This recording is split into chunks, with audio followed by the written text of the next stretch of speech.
Muy buenas noches, queridos y amables televidentes. Gracias por seguir su programa, ni más ni menos, hoy dentro de la justicia, donde abordamos temas jurídicos que impactan a la sociedad a los fines de que ustedes tengan conocimiento.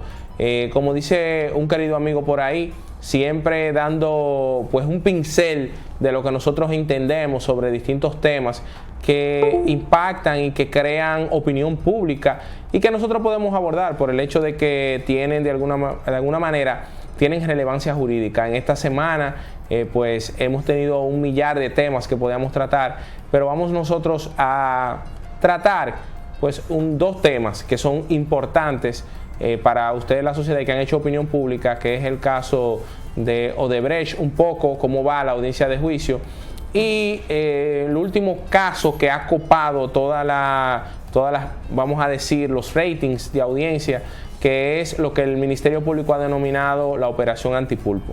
Esta noche, Saturnino Jesús Muñoz envía la dispensa en vista de que se ha tomado unas pequeñas vacacioncitas de este espacio. Caramba. Tiene algunos compromisos, pero está con nosotros pues un co-conductor estelar, que es el licenciado Michael Tavera. Buenas noches, Michael. Buenas noches, mi querido Chesne. Buenas noches, querido pueblo. Estamos aquí compartiendo nuevamente con ustedes, así darle pequeñas ideas y puntos de vista dentro de la justicia, para así focalizar nuestras ideas de temas muy relevantes. De verdad, Chesne, que a mí me huele como a manzana, como a cerdo y esas cosas, como dice mi papá. Qué bien que nos encontramos en esta víspera de ya casi un año nuevo. Ya se siente el frío. Y ya ese frío también lo siente Saturnino Muñoz. Creo que se está echando Buenos Aires por allá. Y así sí, le enviamos un fuerte abrazo caluroso, realmente como tú estableces. Decía un amigo que le gusta hacer mucho chiste agrio, decía que ya se siente el olor a Navidad. Y que si tú no lo hueles, que te chequee porque él tiene el coronavirus. Carajo. Ustedes saben que realmente esto ha sido un año impactante. De todas las cosas negativas tenemos que sacar cosas positivas. Ha sido un año de mucha pérdida de personas valiosas. Pero a pesar de eso, yo creo que tenemos nosotros que pensar que de todo esto tenemos que sacar algo positivo. Es el hecho de que lo que vale son los seres humanos, lo que vale es tener gente, no hacer daño, no querer catapultarse a través de hacerle daño a otro, sino que usted a través de su propia capacidad llegar a los espacios. Yo creo que eso tiene que ser un motivo para que nosotros como seres humanos nos evaluemos, y yo pienso que el año que viene va a ser un año muy positivo. Ya vemos el asunto de Michael, las distintas vacunas que están ya saliendo. Yo creo que se va a tener acceso a esa vacuna, y va a pasar con muchas otras enfermedades que en su momento hicieron estragos, pero que ya luego van a quedar como un mal recuerdo en la humanidad. Pero siempre digo que estas catástrofes de salud nos deben enseñar algo, y a pesar de todo, a pesar de que ha sido un año muy convulso, pues ha venido con una búsqueda, diría yo, de perseguir y buscar que la impunidad no siga copando la República Dominicana. Y en esta semana pues empezamos a avistar los primeros elementos que llevan a determinar de que se va a perseguir los actos de corrupción y de malos manejos en la administración pública. Sabemos que tenemos un país que por muchos años ha tenido cuestionamiento con respecto a eso, algo que viene desde Báez, Horacio Vázquez, los bolos y los coludos, los azules y los rojos, de los tabaqueros del Cibao y los bateros del sur, de lo que era el hecho de aprovecharse del presupuesto nacional para enriquecerse de manera ilícita. Esta semana, Michael, nosotros vimos, el domingo ya pasado, vimos ya lo que fueron unos apresamientos en lo que el Ministerio Público y lo que fue la PETCA denominó la Operación Antipulpo. Pero que de hecho, eso antipulpo, y hablar del pulpo, es el molusco más inteligente que hay, porque tiene unos tentáculos que son muy definidos, y que si uno lo deja crecer, evidentemente arropa lo que es esta ciudad querida. Qué bueno que así mismo estamos luchando con esta corrupción que tanto nos agobia. Sí, realmente hay un tema ahí que yo creo que debemos nosotros tocarlo, y es el hecho de eso. Hay gente que dice, bueno, que el pulpo no es Alexis Medina, que es otra persona. Hay muchos temas ahí, yo creo que hay que abordarlo con el respeto que merece. Me gustó algo del juez José Alejandro Vargas, de las pocas cosas que me gustaron, puedo decir, con respecto a lo que él dijo y el manejo de la audiencia, y fue que al final Él dijo, no podemos alegrarnos de lo malo que le está pasando a una persona, porque mañana cualquier familiar tuyo o tú mismo pudieras verte frente a un hecho bochornoso e incómodo. Entonces yo creo que también eso es una reflexión que debemos llevarnos, pero a nosotros lo que más nos interesa es abordar qué pasó en esa audiencia, por qué de manera personal digo que fue una audiencia mal manejada, que no debe durar tantos días, qué cosas no se deben hacer. Y yo quiero iniciar, Michael, con algo que se llama policía de la audiencia. ¿Qué es la policía de la audiencia? Bueno, es la potestad que tiene el juez para controlar los actos que se llevan dentro de una audiencia. Así es. Por ejemplo, en un discurso que da un litigante, el litigante no se debe extralimitar ni en las palabras, ni en los epítetos descalificativos, ni utilizar pues palabras que estén fuera de lugar con respecto a lo tratado. Si un litigante en una medida de coerción, que es lo que estamos tratando, no puede venir a hablar de elementos de prueba, Michael, que no han sido portados en la medida de coerción. Así es. Sí, ¿por qué? Porque crea indefensión en la otra parte. Entonces, con respecto al juez José Alejandro Vargas, sabemos que la sociedad le tiene mucho respeto, que una persona que a la gente le gusta la forma como él ejerce su ministerio. Pero yo creo que no hubo control en la audiencia de medida de coerción. Hubieron momentos muy incómodos. Yo pienso que eso no debió durar 3 días, que eso pudo hacerse en un solo día, como él lo tenía pautado. Pero él como que dejó como que, diría la gente, que la sangre llegara al río. Ahora bien, no es que estamos criticando al juez Alejandro Vargas en razón de su decisión, porque de hecho fue una buena decisión tomar en cuenta de que de hecho es un caso muy relevante y que le dio la respuesta que así mismo debió tener. No que aparte del que el pueblo esperaba, ¿verdad? Porque no vamos a hablar de populismo penal. El populismo penal, sino la respuesta que llevaba el caso. Pero ¿qué pasa? Como juez fue un buen locutor. Eso sí podemos decirlo, que fue un buen locutor, porque mire, hay que entender lo que son las separaciones de funciones. O sea, yo como juez tengo mi función, usted como Ministerio Público tiene su función, usted como defensor tiene su función. Yo como juez no puedo ponerme por ningún momento los pantalones de un defensor ni los pantalones de un juez. ¿Por qué? Porque ahí vienen los temas, que de hecho vienen los temas de recusación y de hecho afecta mucho a lo que es el desarrollo de una audiencia, el desarrollo de un juez. Usted referirse de manera directa a lo personal, eso daña mucho, porque afecta a dignidad, afecta también el derecho de defensa que tienen ellos y asimismo lo que es el derecho a la igualdad, que en este caso podríamos hablar. Y de eso vamos a hablar, lo que es el debido proceso también, mi querido Chesney, dentro de una medida de coerción y qué función tiene una medida de coerción. Sí, eso es un tema. Con eso que tú dices de él hablar de manera personal, es importante tocarlo. Algo que a mí me pareció irrespetuoso, lo debo decir, y que no me pareció de lugar, y yo creo que eso ha lacerado mucho al profesor mocano, Carlos Salcedo, de él referirse en un momento, usted después le va a hacer el discursito al otro imputado. Yo creo que fue una falta de respeto, y yo quiero tocar todos los ambientes de esa audiencia, porque es un aspecto importante de que el juez, el Ministerio Público debe entender que el abogado privado o defensor público es un colega tuyo. Siempre me gustó el manejo que daba Miriam Germán cuando era presidenta de la segunda sala penal de la Suprema, que ella, en el caso de Brecht, en la apelación, me acuerdo que ella les refería, colega, refiérase, colega, diga esto, colega, no importa si era Ministerio Público, si era defensor, si era lo que sea, colega, esa era la palabra a utilizar. Entonces, él de referirse a eso del discursito, a mí personalmente no me gustó, me desagradó esa parte. Otra parte para mí también que no estuvo bien, no estuvo acorde al debido proceso que debe llevarse en una medida de coerción. El juez no debe hacer preguntas.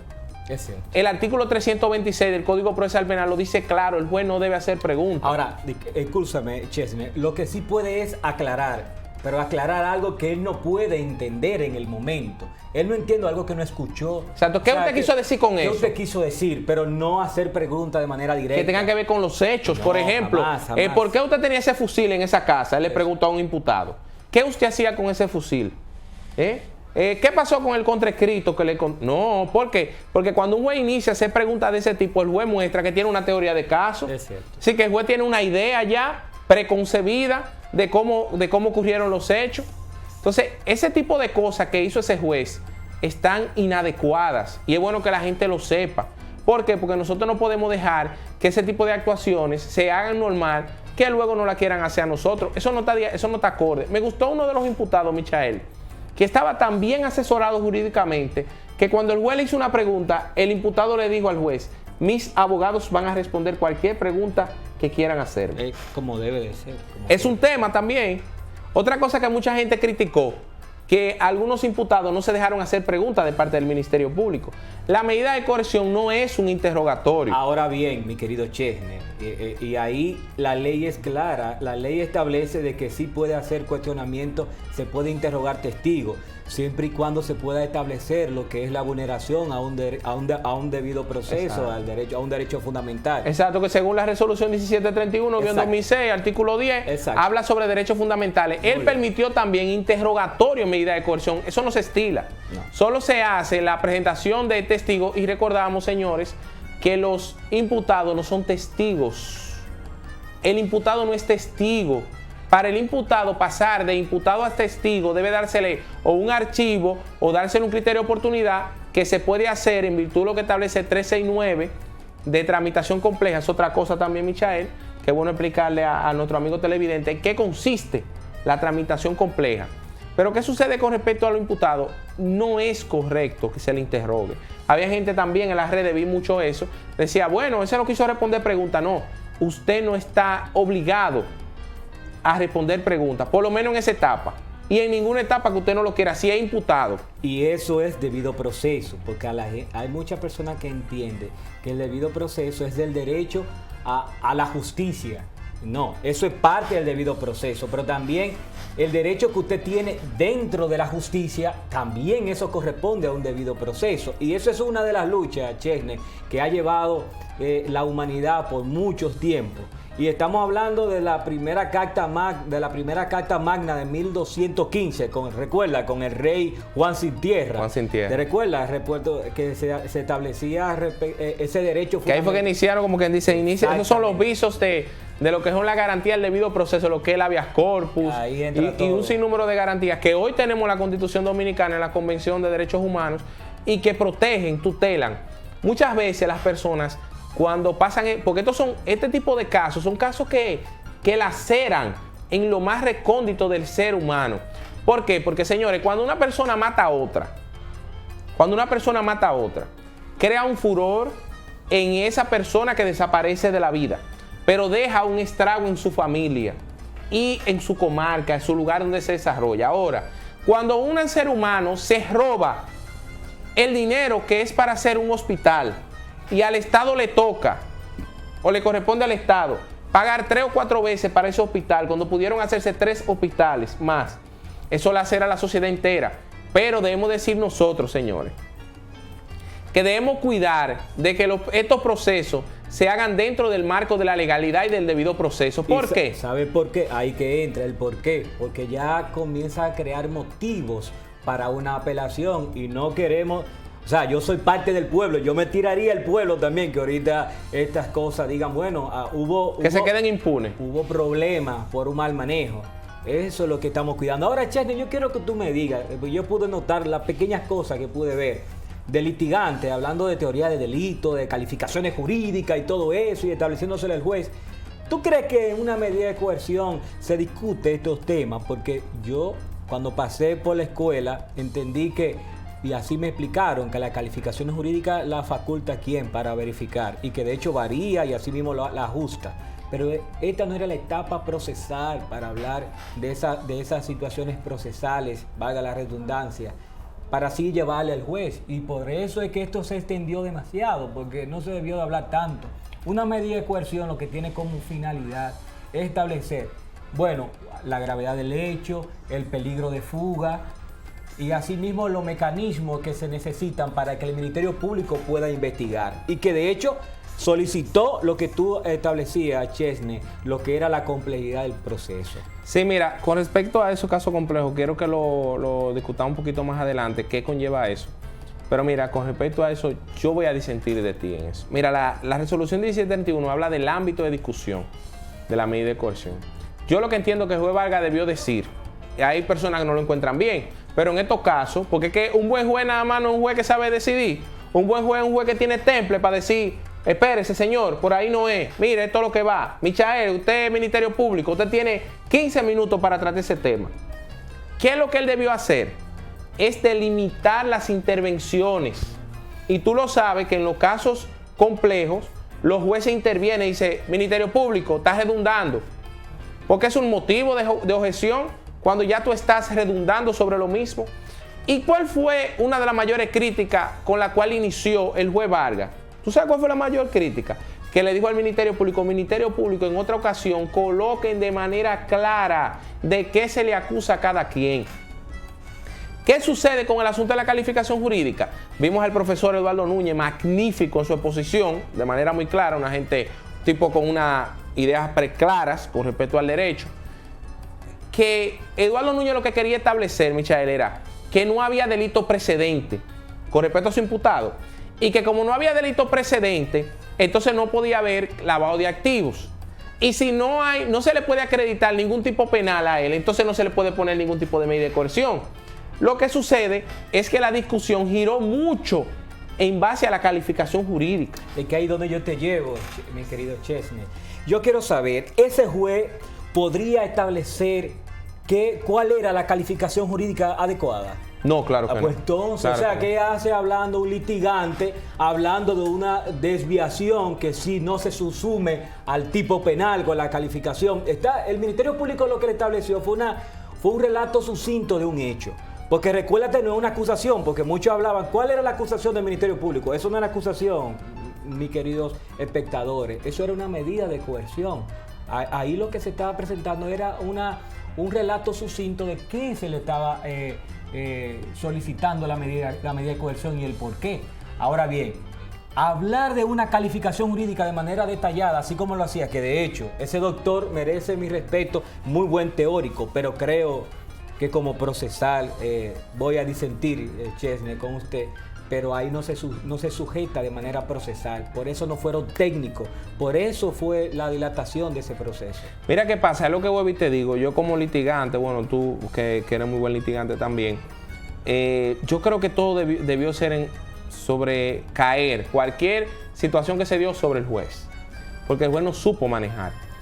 Para el juez fijar unos hechos, fijar una prueba, fijar una calificación jurídica, aunque sea provisional, pero en un principio, acuérdate que uno de los derechos del artículo 95 y los principios del 19, lo que es formulación precisa de cargos, debe haber una calificación jurídica, aunque sea provisional. Entonces, él debió, si el juez viene, evita las interrupciones, hubieron muchas interrupciones y el juez no llamaba la atención. Eso era un tema también. Sí, eso está inadecuado. Objetaba a Michael y él no llevaba el triángulo de discusión de la objeción. Objeción, magistrado. El litigante que está hablando tiene que callarse automático. Si no se calla el juez, Ministerio Público, defensa, silencio, que hay una objeción. Juez decide la objeción y después le da la palabra. Entonces, hubieron situaciones con respecto a la dinámica que eso fue lo que pasó. Que él eso no permitió. Tanto así que él en su decisión, señor, en su decisión, de decir que era el amigo de uno de los imputados, que uno de los amigos fue a visitarlo, a consultarle algo. Mire, yo le voy a decir la verdad. Eso es alarmante. Yo fuera defensor, yo fuera un defensor de ellos, yo hubiese recusado al juez. Claro que sí. Y ese era un motivo. Lo que pasa es que, como me dice una querida amiga, que fue a hacer una evaluación a unos defensores en el Distrito Nacional hace unos años, y vio cómo ese juez se manejaba, y le digo a esos defensores, ¿y por qué ustedes no recusan a este juez? Mire, licenciada, con este juez no hay quien pueda. Nosotros lo hemos recusado, le hemos hecho informes, de toda su forma. Si ya la gente, por eso la gente ya, simplemente como que tú ves que los defensores ya ni interrumpen, nada, es decir, tú sabes que yo estaba viendo esa medida de coerción, que la vi los 3 días, y era malo que yo me estaba poniendo viendo eso, porque es que eran violaciones flagrantes del debido proceso y a lo que es un manejo de audiencia, que cualquier conocedor mínimo del derecho sabe que ahí no hubo, y me disculpan, a él no le gustó que el joven Tiago, que es parte de la defensa conjunta con Carlos Salcedo, le dijo, magistrado, nosotros no venimos a un espectáculo aquí. ¿Usted cree que yo estoy diciendo un espectáculo? Le dijo. Pero lamentablemente él mismo mantuvo eso como un espectáculo. Cuando le dice a uno de los defensores, usted canta en karaoke. Si la gente le dio risa, pero ¿qué es eso? Sí, el abogado está hablando de algo serio. Imagínate tú, Michael, en una locución ahí magnánima, hablando ahí del buen derecho procesal, de los principios procesales, y viene el güey y te pregunta, Michael, ¿usted canta en karaoke? El abogado no le quedó más que reírse, pero ese no es el deber ser de la audiencia. Y otra cosa que yo debo decir, que no estaba de acuerdo, esa audiencia no debió televisarse. Ahora bien, hay que ver cuál fue el motivo. Él decía que era de interés público. A lo mejor las partes no hicieron oposición. Yo no vi por ningún motivo oposición para ese acceso a los medios de comunicación. Creo que hubo un acuerdo entre las partes y así mismo el juez entendió a la parte. Mira, yo sé que a los abogados le encantó que se televisara. Señores, porque ese es el lugar primordial para los abogados, darse a conocer. El que no se dio a conocer.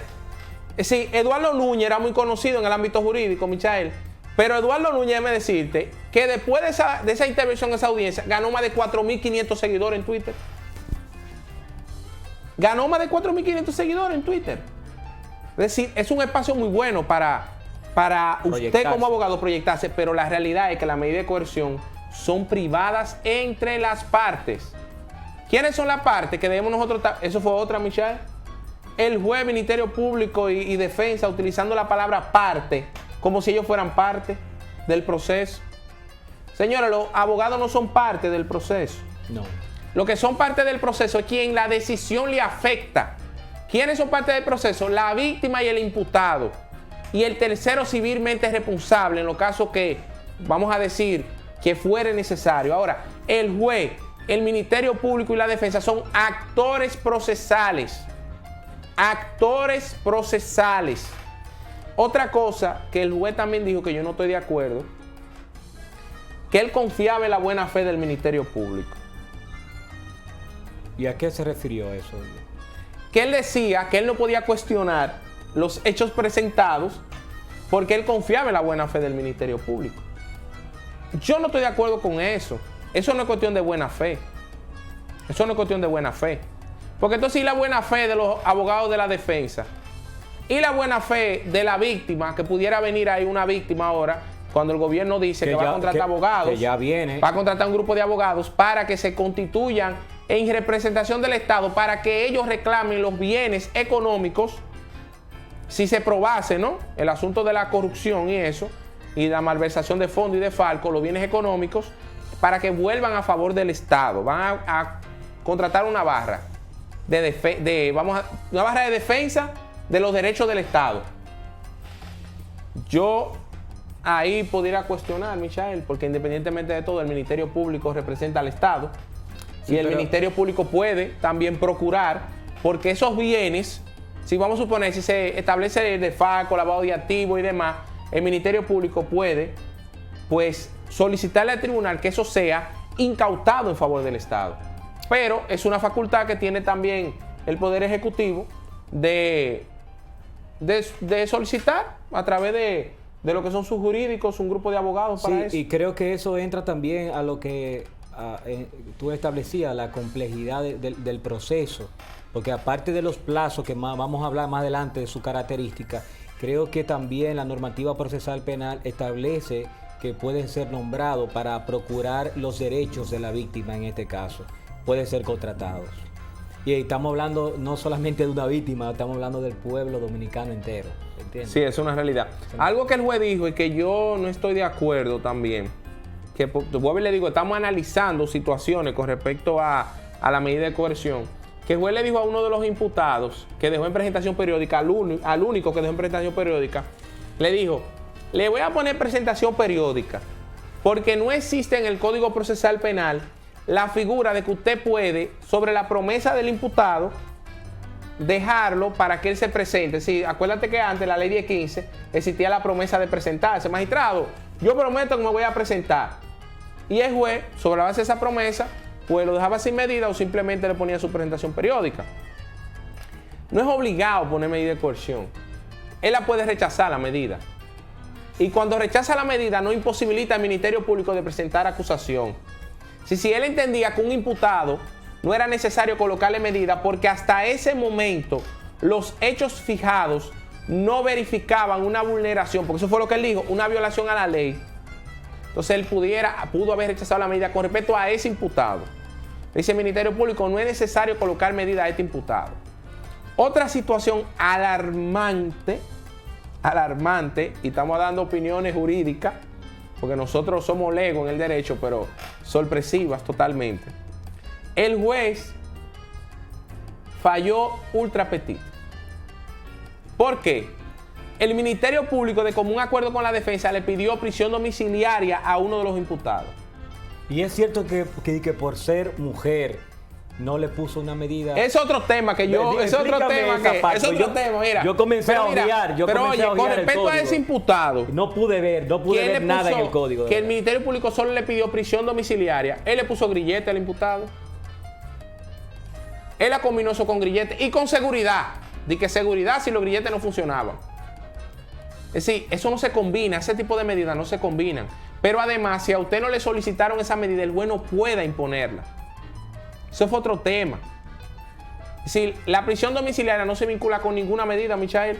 Eso está claro, porque la prisión domiciliaria es como si fuera la prisión preventiva, pero en tu casa. Pero tal vez le trabajó la psique a ese magistrado locutor a establecer de que sentía una gran presión de que esa persona pueda emprender la huida. Le puso también impedimento de salida. Él le puso medida de coerción, pero él creó una medida de coerción que se llama, Michael, la colocación de seguridad. Una medida de coerción que él creó. Es decir, fue escrito el Código Procesal Penal. Con respecto a Magali Medina Sánchez, el juez fue discriminatorio, aunque hay una discriminación positiva, pero fue discriminatorio. Porque él le dijo, no es que usted no es responsable, no es que usted está, no, es que yo puedo ser mujer.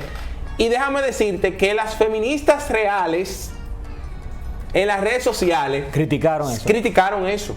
Ah, qué bien. Criticaron eso. Y realmente eso viola el principio de igualdad. Pero el Ministerio Público pidió prisión preventiva. Para ella, claro que sí. Pero eso viola el principio de igualdad. Él le puso una medida de coerción porque ella es mujer.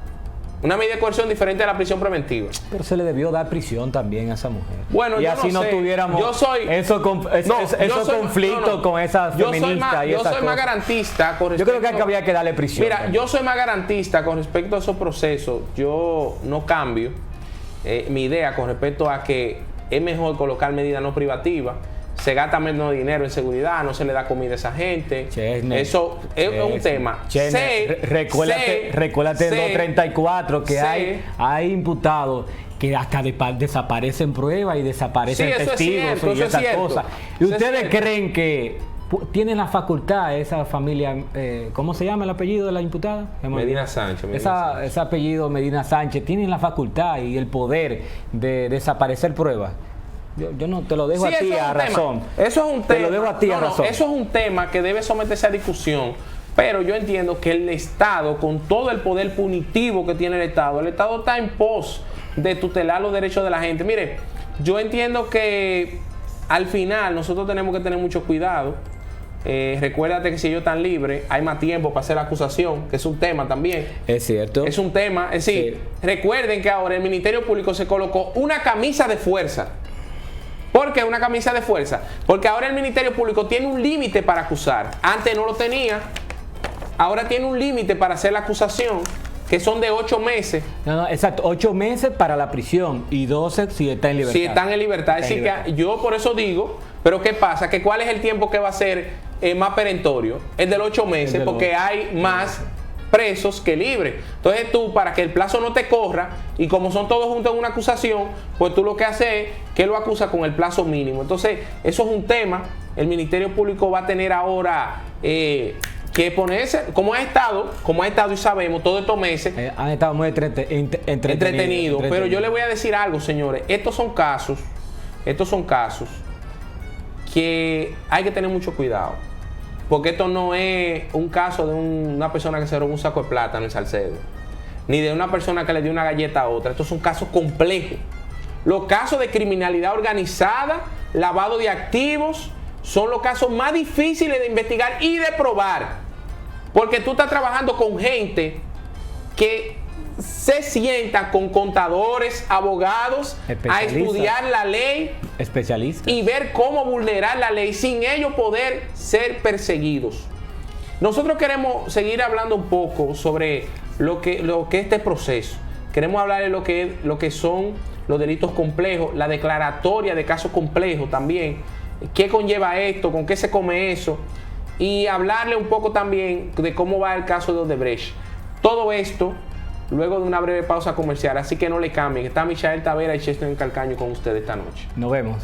Así lo convenzo.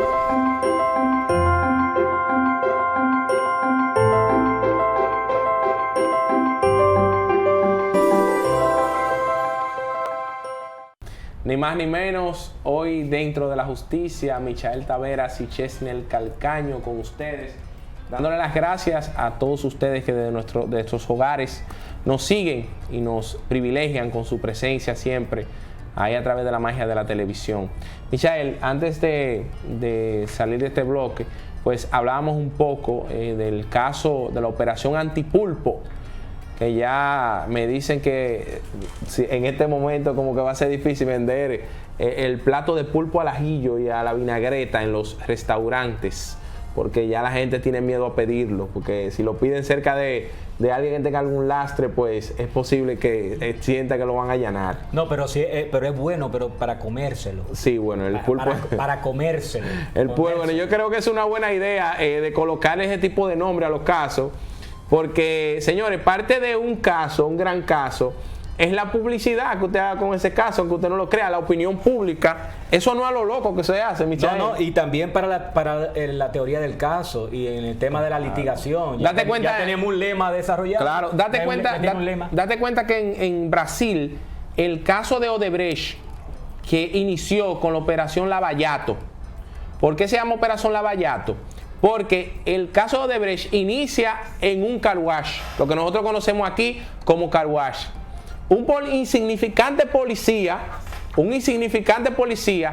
inicia a ver que en un car wash en Brasil, donde se lavaban vehículos, habían operaciones económicas muy por encima de lo que debía manejar ese negocio. E inició a investigar. Y de ahí, señores, es que se da con el entramado completo de Odebrecht, de cómo se manejaba las empresas de Marcelo Odebrecht, cómo se lavaba el dinero y todo eso. De ahí se lleva a Lula da Silva, a Dilma Rousseff y a un sinnúmero de legisladores que forman parte. Entonces, eso del lema de colocarle un nombre a un caso como ese, es porque imagina cómo se iba a llamar. Habían tanto imputados, muchas preguntas. No me digas que la familia Sánchez. Muchos nombres que pudieron haberse colocado. No me digas que muchos nombres que pudieron haberse colocado, pero yo creo que fue una muy buena, para un asunto de marketing de casos, porque eso se maneja también el marketing dentro de los procesos, y eso ayuda mucho, porque la presión social, señor, independientemente, dígase lo que se diga, la manejan los abogados de defensa, porque aquí hay un sinnúmero de abogados que tienen espacios como este, que hacen opinión de caso. ¿Qué opinión de caso, Michael? Que yo tengo un caso en un tribunal y yo tengo quizá poca capacidad, o quizá tengo capacidad para afrontarlo en el tribunal, me voy a los medios de comunicación y hago opinión pública de ese caso. Y así convence al juez. Y así convence a la mayoría, sí, que hacen presión, de alguna manera, porque, señores, los jueces ven televisión también. Los jueces ven televisión. Por eso Alejandro Vargas, al otro día del caso, el lunes, dice: señores, veo que la gente en las redes sociales quiere mucho a Minier y a Jenny. ¿Por qué dijo eso? Porque esas dos personas eran las dos personas que hicieron más tendencia en Twitter. Bueno, mira, si los jueces están viendo la televisión, no lo he ofendido, mi querido magistrado. Digo, mi querido locutor, no lo hemos ofendido, solamente estamos dando pinceladas procesales, no lo estamos ofendiendo, mi querido locutor. No, y por la verdad no tiene que ofenderse nadie. Señores, miren, con respecto a el caso en tramitación compleja, ¿qué es eso? Señores, miren, hay casos y hay casos. ¿Qué queremos nosotros decir con eso?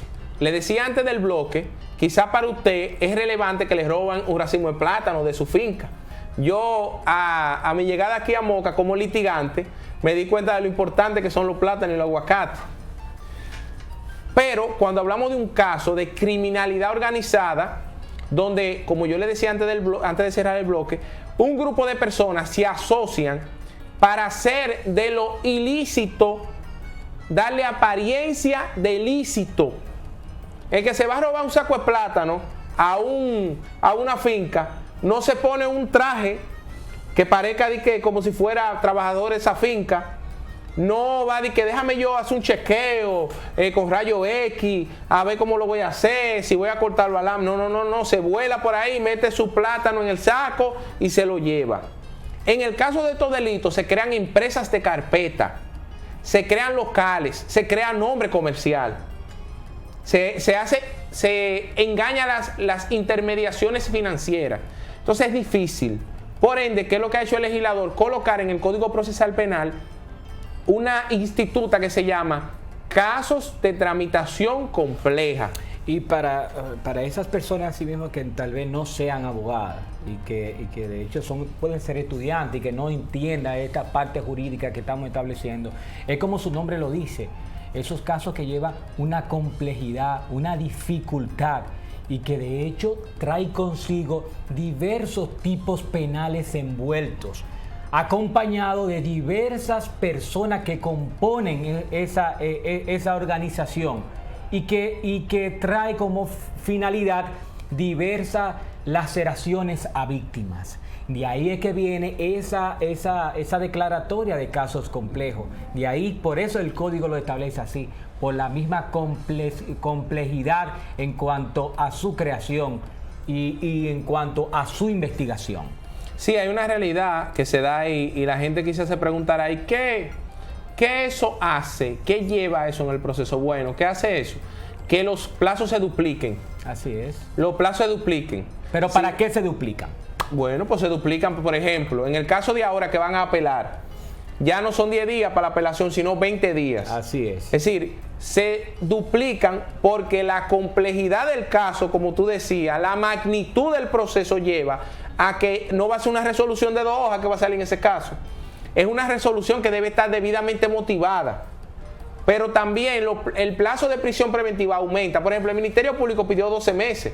Pero la prisión preventiva se puede extender hasta 18 meses. Y también puede haber una prórroga más. Exactamente. Entonces, en el caso de la acusación, como la persona está presa, 8 meses para presentar acusación y una prórroga prisión preventiva de 4. Y también prisión domiciliaria. Exactamente, es de 8 meses. El Ministerio Público, contando de ahora, estaríamos diciendo que de aquí a agosto, el Ministerio Público tiene que depositar la acusación de este caso. Y los que están en libertad, 12 meses. Ahora, aunque haya personas en libertad y otras personas guardando prisión, el plazo va a ser de 8 meses. Sí, porque hay una situación, como son varios imputados, le decía al inicio del programa, el Ministerio Público trabaja con el plazo menor para no tener problemas de discusión de plazo.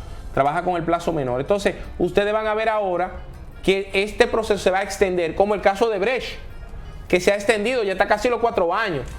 Se ha extendido el caso de Brecht.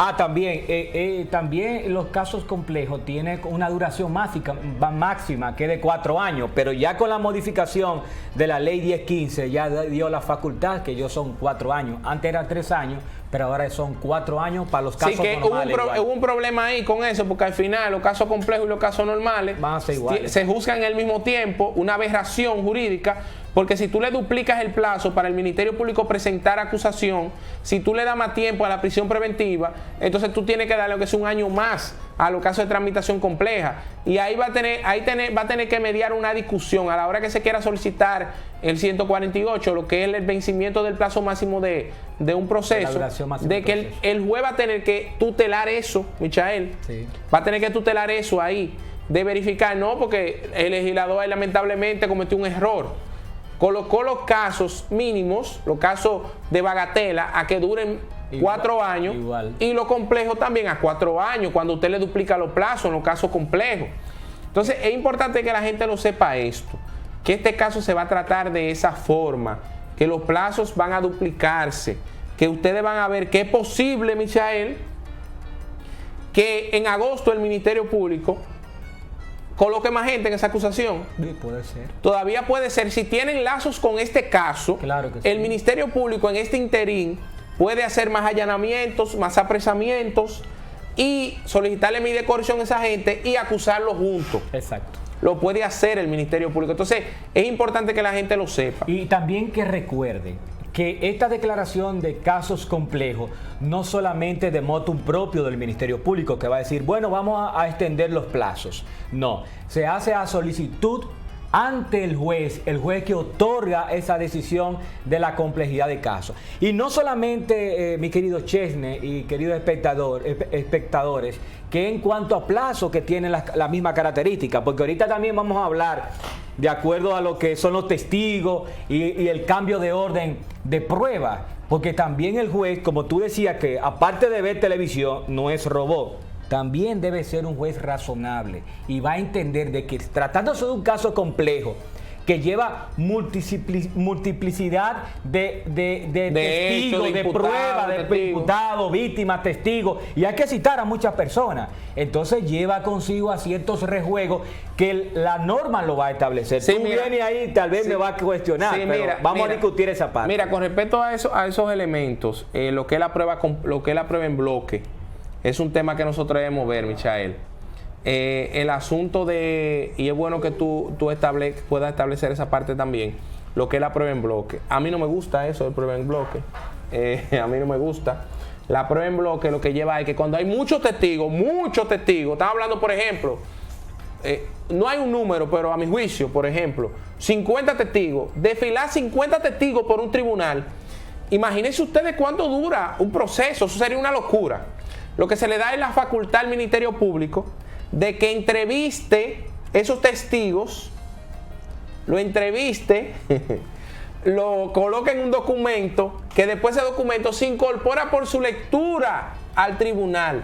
Pero cuidado ahí, eso es un informe. La norma dice, exacto, estoy de acuerdo contigo. Y la norma así mismo dice que debe de ser, aparte de entrevistar todo eso, establecer sobre el tribunal como un informe. Pero cuidado bien, hay que cuidarse. Que también en caso de que la defensa quiera hacer contrariar esa declaración del derecho a la contradicción, tiene que estar ese testigo, porque no podemos... Sí, si se da un cuestionamiento, eso es cierto. En principio se hace de manera documental, eso viola el principio de oralidad, pero como es una excepción en el código, pues se puede. Ahora, yo te quiero hacer una pregunta, que tal vez eso pasó en el caso de Brecht. Yo no veo mucha televisión, pero yo sé que tú me vas a corregir. ¿Se puede cambiar de testigo el orden de las pruebas? Si no tenemos A, se puede saltar a B y a C. Mira, eso es un elemento que está discutiendo ahora. Yo le invito a ustedes a que sigan, a los estudiantes de Derecho, a la persona en común, que sigan el caso de Brecht. Nosotros, siempre el tiempo nos apremia, Michael, y yo creo que eso es un tema que nosotros vamos a tener que dejar en queue ahí para tratarlo la próxima semana.